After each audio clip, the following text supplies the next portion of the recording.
Well, and I think the mission and philosophy of My Brother's Table has, I know, guided me through my career in terms of how we look at people and how we treat people.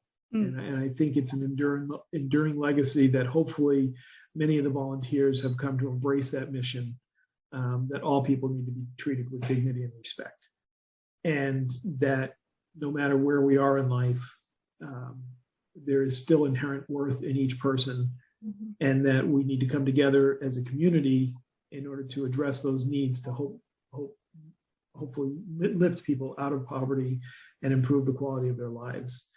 And I think one of the other things that My Brother's Table taught me is that it's not that we have to try to make people change, that we can't make people change, but to meet them where they are, address their needs where they are, and again, in that moment, treat them with dignity and respect. We were on Union Street, and I think it was a time of expansion in the sense of we were serving more and more people, and we had a very, very small space to do it in. So cooking was a very cramped experience with a galley style kitchen. We had freezers and refrigerators in the office because there was no room for them in the actual dining and kitchen area. Oh, wow. I remember the first night that we did a meal at My Brother's Table in the new multi-service center, and just in awe of the place, and that we were able to accommodate so many people in such a beautiful space. Yes, exactly. Yeah. Especially when you compared it to what we had on Union Street. I mean, Union Street was very, very small, very, very cramped. I forget how few people it served, but in terms of seating, but I want to say the seating was maybe at 40. Oh, really? Oh my. Yeah. And so we were doing 4, 5, 6 seatings a night. Oh gosh. And so incredible group of volunteers that made that place work every day.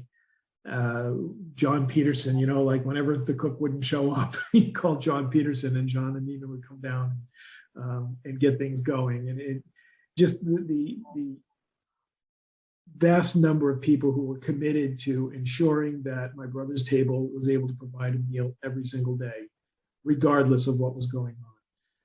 I remember there was a hurricane one night that had knocked out power pretty much throughout the entire community. Yeah. My Brother's Table served a meal that night.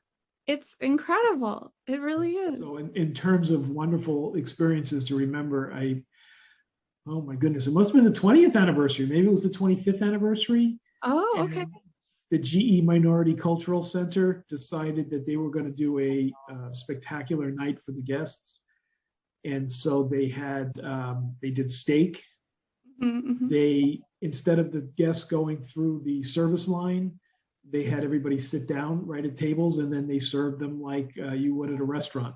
Oh, that's so great. Yeah. Really amazing night.